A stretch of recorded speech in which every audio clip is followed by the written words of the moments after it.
let's learn some new kind of organizational strategies. Um, Getting right to it, this is about the clip list. And one of those things where I say, do as I say, not always how I do. So I have my base track, and you can see that these are all named inst1 -08, is that 8? 6, inst1 -23. But it's my base part, and there's um, four measure clips. They're slightly different.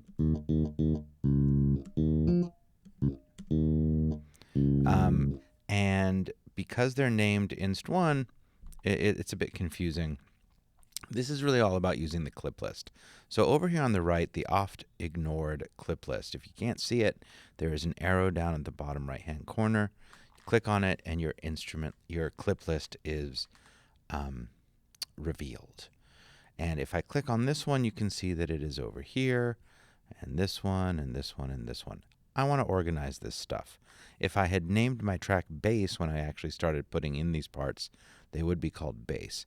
But I'm going to actually not click on the clip, but I'm going to click on the clip's name in the clip list. And I'm going to change this, and I'm going to call it bass 1. Do the same with this one and call it bass 2, just to give me a sense of the order in which these clips play. There are four separate unique bass lines.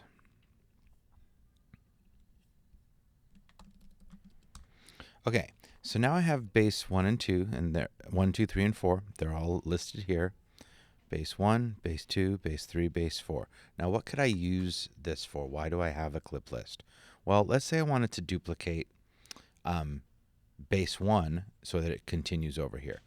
Okay, so I could always highlight all four of them and duplicate, assuming that I wanted to maintain that order. If I wanted to simply take, let's say I wanted to take bass 2 and start the pattern differently, I could always highlight it with my grabber tool, Command C, place my cursor accurately, of course, and Command V and paste it. I could do that. That's one way. I could also highlight bass 2, hit Option, click, and drag my clip, which also duplicates the clip. So Option, click, and drag is always a good thing to know because it works for other things too. I can actually Option, click, and drag Kontakt, or any instrument for that matter, or plugin. So very cool little thing to know that Option, click, and drag duplicates.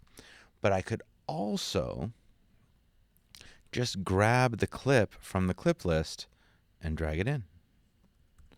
So 3 ways. That's an example of wanting to be careful that you're zoomed in and precise.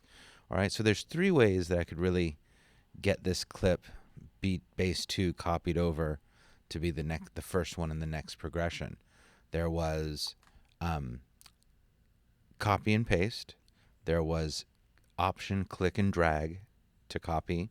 And there was simply drag it out of the clip list. Something else that's cool about the clip list, to let you know, is when you see these drop downs, these are audio tracks, and you can see the little icons that indicate. So these are instrument or MIDI data. Not instrument, actually, they are MIDI data. They have nothing to do with an instrument. We have audio tracks. These are mono. And we have audio tracks. These are stereo. So when you have a drop-down triangle like that, it indicates a stereo clip that has a piece within it, or I should say the left and right pieces within it.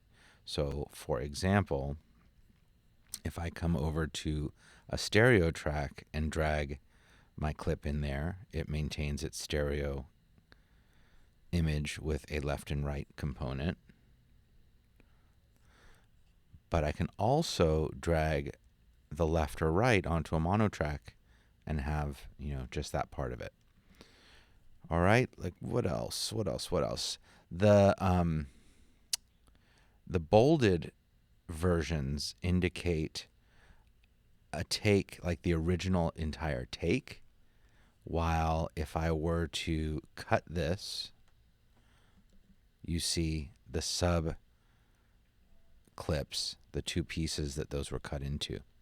And if you want, you get rid of this one. If you want, you rename this one bridge high take, or something that's going to indicate that that's what you want to use. All right, so a little bit about the clip list. There's more to know, but we'll leave it at that.